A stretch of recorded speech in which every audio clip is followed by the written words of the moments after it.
Good morning, and first of all, welcome to our Northgate Church online service.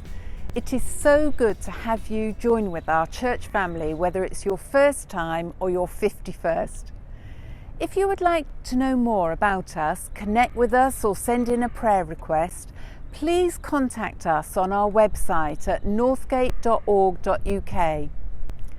Isn't it fantastic that we are beginning to come out of lockdown and that finally life is beginning to ease up? We can actually see each other in gardens now, and the sunshine is really helping in this. As our way of mapping our communal church family life out of lockdown into rebuilding communal life together, we have sent out a questionnaire to each one of you. Please could you email your responses back to us, as this would be really helpful to the leadership team. Recently, Gerald and I have been watching a programme called The Chosen. This is a free series fabulously made by Christians telling the story of the life of Jesus, the disciples, the Pharisees, Romans and ordinary people as we see it in the Gospels. But it is so non-religious and real that it blows out of the water any religious perspective skulking in our subconscious. I'm not kidding. As you watch each episode, it will really give you a new perspective on the narratives that you have read so many times.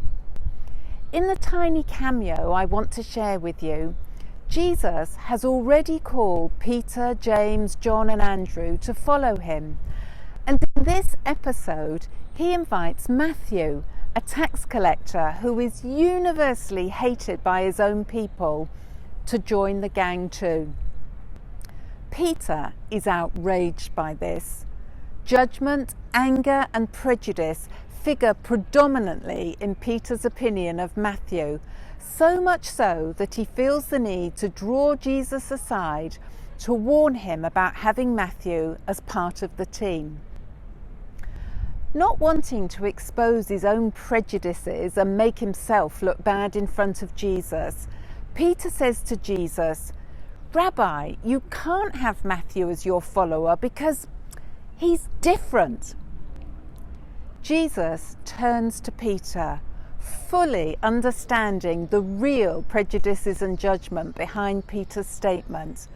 And Jesus looks at Peter and says, "Peter, get used to different." Jesus loves everyone, but sometimes this can affect our own sensibilities because for whatever reason, we do not think that someone else should be allowed into the kingdom. Think of the people who have hurt you or sinned against others or just don't fit into our box. Jesus says to me, "Lynn, get used to different," because he is going to bring all sorts of people into his kingdom. And for this to happen, it is my attitude that needs adjusting. Today is the final one in our series, Everybody Always. I hope, like me, you have been provoked by the previous sessions. Bob Goff has shown us that loving all kinds of people unconditionally is the fundamental to our being a disciple of Jesus. Today, he speaks to us in his wonderful, easygoing, storytelling style about loving people that we find difficult. In fact, just like Jesus did when he lived among us. Enjoy.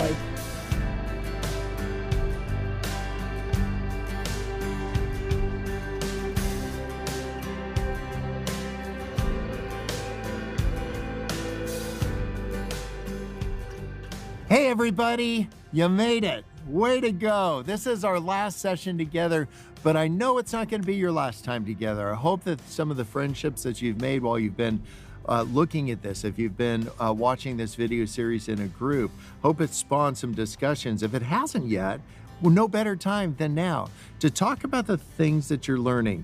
and that you would take your stories, the things that have happened in your life, maybe something that was said somewhere in this series to say, you know what, something like that happened to me, or that made me think about this thing. That's where the beautiful stuff is. In Matthew 13, it said Jesus never talked to anybody without telling him a story. Your stories and the way that you apply what you've learned about faith to what you've learned in your life, that actually has the ability to change people. So I hope that you'll take some of these things and not just go to the people that are easy to talk to, but find the people that are difficult. If you really want a grade on where you're at in your faith, see how you're treating the people who creep you out. I've spent my whole life avoiding the people that Jesus spent his whole life engaging, and here's why. I didn't want to get any on me. And here's the simple message that Jesus came to give: to get it on you. Get it all over you. And you know what? At the end of the day, you'll look just like Jesus.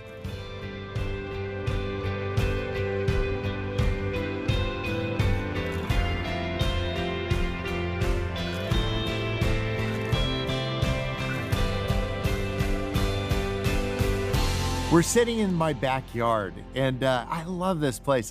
There's a whole bunch of reasons I love it, and one of them is that it's actually the Republic of Uganda. I'm not kidding. It looks like it's the United States, but because I'm the Consul General for Uganda and the flag of Uganda flies over my house, it's literally Uganda. I'm the diplomatic mission of a foreign government to the United States. You know what's crazy? If you ever really screw up and need to seek asylum, you can come here because it's not part of America. And here's the crazy part. Even though my house looks like every other house on the block, it's not, because of the flag that flies, and we fly under the banner of Christ. And it changes everything, or it changes nothing. Here's my question. We've spent a couple weeks together. What's all this going to change in you? And what it gets down to, I think, is the way that we love the people that are the most difficult in our life. Let me give you a couple of stories about some people that have been difficult in my life and what I've done about it. We took all the money from the Love Does book and we started building schools around the world, which kind of cracks me up because my worst subject in school was school. But I'm pretty good at starting them. We have them in Iraq and Somalia, Nepal. We've got them all over the place. We've got one in Uganda. There was actually a nonprofit that some young guys had gotten into trouble in Uganda the first week they were there. So I went over to kind of bail them out. And while I was there, I was thinking, well, shoot, I'm a lawyer. What if I go meet some judges? So I headed for the courthouse and I said, hi, my name is Bob Goff and I'm here to see the judge, not knowing who it was. And she said, do you have an appointment? And I said, well, actually, no, but I've just come 18,000 miles from San Diego. And she said, well, one moment, please. And she disappeared behind some doors and she came out a couple minutes later and she said, the judge will see you now. I tried not to fake total surprise, which is hard for me. So I walked in and there's a guy sitting at the desk. He's got his head down. He looks up at me and he kind of gestures towards a seat. And I sat down and when he looked up, he said, why are you here? I said, my Lord, I've come a long way. I'm here and I just want to help. And he said, well, let me tell you about what's going on in Uganda. He started telling me more and more about the history of the country. You know who this was? This was the Chief Justice of their Supreme Court. I'm not lying. He wrote Uganda's constitution. And so we started this beautiful friendship. We talked about justice. We talked about Jesus. We talked about kids. Well, we became fast friends, and he actually said, you've visited my office now. I'd love to come and visit yours.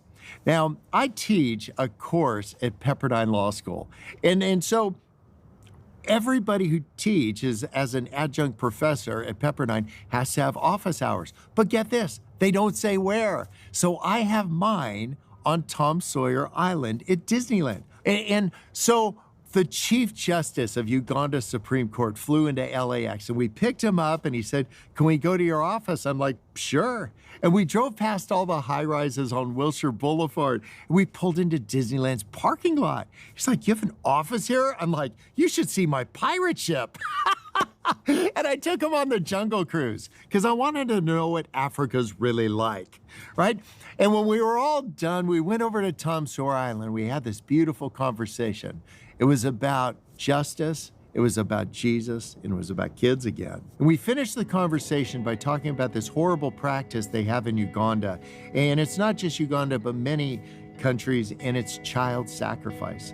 These witch doctors in the country that everybody's afraid of actually sacrifice kids, like hundreds and hundreds and hundreds of these kids every year. But in the history of Uganda, nobody'd ever taken on a witch doctor. You know why? They were afraid of them. But we're not afraid of these guys. They're punks. And so I asked the judge, would it be okay if we ever found a victim that survived one of these attacks? Would you let me try a case against them? And the judge said yes. Well, it was back in San Diego and the phone rang. And I got a call from Uganda. There'd been a little boy, we're just gonna say his name is Charlie. He'd been abducted by one of the most vicious, evil men I've ever met in my life. The name of this man is Kabi. Kabi was the head of the witch doctors up in the north.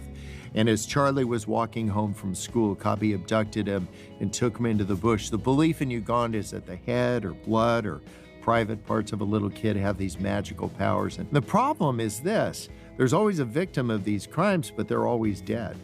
And then everybody's too afraid to go after the witch doctors. Well, this little boy had been taken into the bush and they cut off all of his private parts. But get this, you guys, this kid lived. And for the first time, we had a bad guy who was in jail. We had a victim who was alive. So I flew right back to Uganda. I met with the Chief Justice again. And I said, would you let me participate in Uganda's first death penalty case against a witch doctor? And he said, Bob, I'll let you do it. You will never find a judge who will touch that. And then we did. You know, this judge loved God.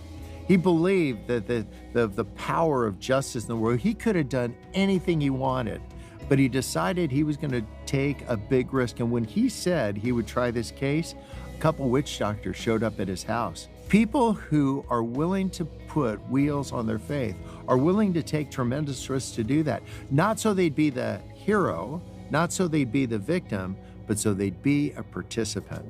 And you know, the crazy part is you and I get to do that. We get to just say, what are we good at? I'm a lawyer. I know how to try cases. What is it that you're good at? And go take that around the block for a drive. Again, you don't have to go across an ocean, but say the confluence of our faith is this. It's all the things that God talked about and said we were. Don't spend a lot of time trying to figure out what you do. What are you good at? Where do you have an opportunity? And then what's going to last? And go do that. Well, we decided this trial would last. Kabi goes away to Lizira Maximum Security Prison. It's the scariest place on earth. It was built in 1920 for 200 death row inmates. There's 3,000 men at Lizira. And there's not windows, there's just a place you go to Lizira to die. And the word of this conviction came out and went to 44 million Ugandans. And here was the message: you touch a kid, it's over. Now, the way my world works, there's terrific little kids like Charlie, and then there's people who are evil like Kabi. And I want every awesome thing to happen to Charlie. God loves kids and he loves justice. But Jesus also said in Matthew 5, love your enemies. And because Kabi was my enemy, I decided to take these promises, these mandates in Matthew 5 about loving our enemies for real. And so I called the warden at Lizira Maximum Security Prison. I let him know I'm the Consul General for the Republic of Uganda, and I wanted to meet Kabi. And I met Kabi inside this dark room in Lizira. And when Kabi came in, he took a knee, and he started telling me about how bad he felt about what he'd done to Charlie. And I was thinking to myself, well, you just feel bad that I caught you. Then he started talking about witchcraft and what it had done in his life. And then his words, not mine, he said, I know I'm going to die in this place. Do you know what I need? I need forgiveness. And I felt like I was talking to a criminal hanging on a cross next to Jesus. You know, the one that Jesus turned to and said, you get paradise. And you know what, you guys? I didn't want Kabi to get in because he hurt my friend.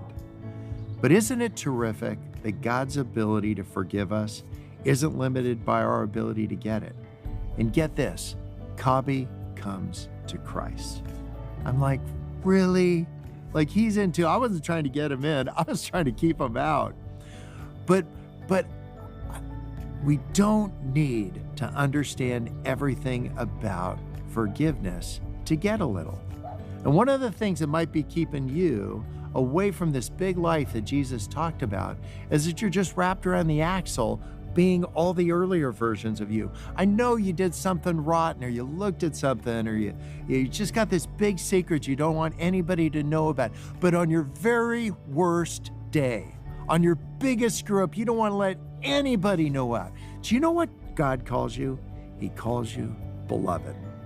And if you're not hearing the words beloved spoken over your shoulder right now, it ain't Jesus talking. I asked the warden, has anybody ever presented the gospel message here on death row? And he said, nobody gets in here. I said, well, Cobby lives here now. Could he do it? And it was like I did this Jedi thing because the warden said yes. And so a couple trips later, Cobby and I held hands in the courtyard of Lazira Maximum Security Prison, and he presented the gospel of Christ to 3,000 dying men. And you know what, you guys? He screwed it up. I've never heard anybody hack the gospel worse than Cobby. I don't think I even believed in Jesus when it was done. I was like, what? He messed it all up. Do you know what he got right was this idea of forgiveness? Man, that's the deal. We're not going to love our enemies until we can receive that for us. And after Cobby said this, all these prisoners started coming towards him. He grabbed a bottle of water and started baptizing them. I'm like, no, you can't do that. I'm like, well, maybe. Like, shoot. And then you know what Cobby did? He took my hand and he said, Bob, I know I'm going to die in here because of you. Awkward pause. But he said, you know what? I want you to know that I forgive you. I'm like, you can't forgive me. You're the bad guy. But here's the deal. Cobby knows if I'm his enemy, he can't be perfect. And he wants to be perfect. And here's my question. Do you want it bad enough? Do you want it bad enough that you'll get past all the stuff that keeping you wrapped around the axle? Are you gonna actually call somebody up or send them a text message? Ever since the trial, I've been meeting with witch doctors. So when I'm in northern Uganda, I'll send out word on the bush radio that the consul general is in town, and I command every witch doctor to come and meet with me. And you guys, you know what's creepy? They come. I've met with over 1,000 witch doctors so far, and they are creepy dudes. Some of them make little dolls that look like me, and they stick things in it. It's awesome. After one of these meetings with the witch doctors, I asked them, what do you guys need? And they said, you know what? Everybody's afraid of us. I mean, we're the leaders in the community, but nobody wants to hang out with us. I'm like, buddy, I'm a lawyer. I know exactly how you feel. And they said, but we don't know how to read or write. And so guess what? I started a witch doctor school. Don't freak out. Here's the deal. We just teach these witch doctors how to read or write. We've had over 300 witch doctors graduate from witch doctor school. They are creepy graduations. But there's something beautiful that's happening in their life and mine, because the only books they have in witch doctor school to learn how to read and write are the Bible and Love Does. You're reading their textbook. I got a phone call one night. It was probably at midnight. It was from 2 witch doctors at witch doctor school. And they said a little boy's been abducted. They've taken him into the bush for a child sacrifice, but we know where he is. And they asked me, should we go get him? And I'm standing up on my bed in my boxers. I'm like, get the kid! And 4 hours later, I got a text message from these 2 bad guys, these guys that used to be my enemy. And it said this: we've rescued the child. He's with his mother. And the last 2 words of this text message, love does. Man, if we keep our distance from the people that God made. It would be like reading every other page of the Bible and thinking we knew what it said. God made all of us. He made some of us more creepy than others. Instead of trying to figure everybody out, just love everybody. I know it's hard. I get it. Do it anyway. He didn't say it would be easy. God just said it would work. And so, as we wrap up this time together, what I want you to think about is, what are the action steps? So what's your big next step? And it might be just finding somebody that you're estranged with, somebody that you've really kept your distance from because they wounded you deeply. And there's some people that are just unsafe to be around. So I want you to be smart about how you do this. I want you to take a friend if you need to. Talk to some people that are good at this stuff. But don't let fear keep you stuck. I mean, Satan, I'm sure on the seventh day when God was resting, he said, what if I just distract everybody by having a bunch of opinions and a bunch of people that weirded each other out? I'll keep them all isolated from each other and then arguing with each other. And then they'd be so distracted, they'd never get around to the beauty of seeing what God's doing in their life. And I'll tell you, man, you can do a U-turn on that. You can just take some of these people that have been difficult and engage them. Again, it won't be easy, but it'll be worth it. You guys, thank you so much for spending the last couple weeks doing this study with me. I hope you've learned a ton about your friends by these discussions that you've had. Maybe there's been some times of reflection where you've written a couple things down. Kind of like a to-do list, like these might be attributes I'm going to work on. And then find these small waves. Jesus isn't going to think that he's going to take us there all at once, but incrementally. What's your next step to move a little closer to the author of love? And one of the ways that you might move there is to think this, to love everybody always. Thanks a lot, you guys. I'll see you later.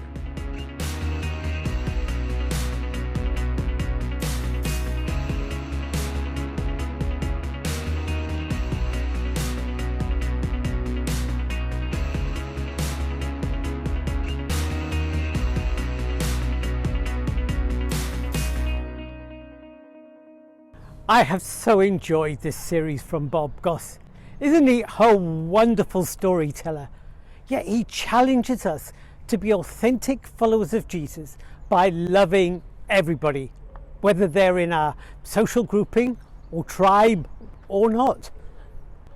Love and kindness towards all people is so fundamental to our faith.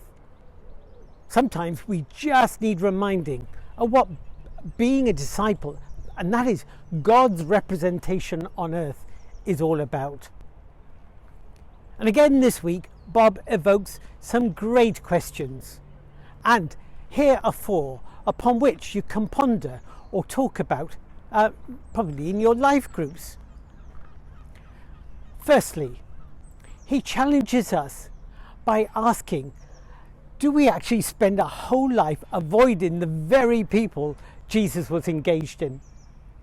Lynne also illustrated this beautifully earlier on by recounting some of the things that impacted us whilst we were watching the Chosen series. Well, and then there is the matter of forgiveness. Ask yourself, do I find it easier to forgive or receive forgiveness from others? This is a biggie for me, and it's really made me question myself, especially as I ponder on the next question, and that is, have I ever been somebody else's enemy?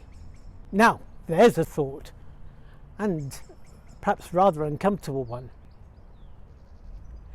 And finally, what is the most threatening part of Bob's challenge to just do it when it comes to loving your enemies? Well, there is so much to think upon and apply from this whole 5-part series, and maybe consider re-watching it and discussing it in small groups. There's a workbook you can buy or download on Kindle, and that's really easy. And it's a great tool to go alongside this short course. Well, next week we welcome Sam Knott from the Billy Graham Foundation as he shares in our online service. And I'm certain he will build on what we have already been learning. And I pray that we will have the courage to not just agree with Jesus, but actually to go out and do what he says. And that we would not allow fear to hold us back in truly loving everybody always.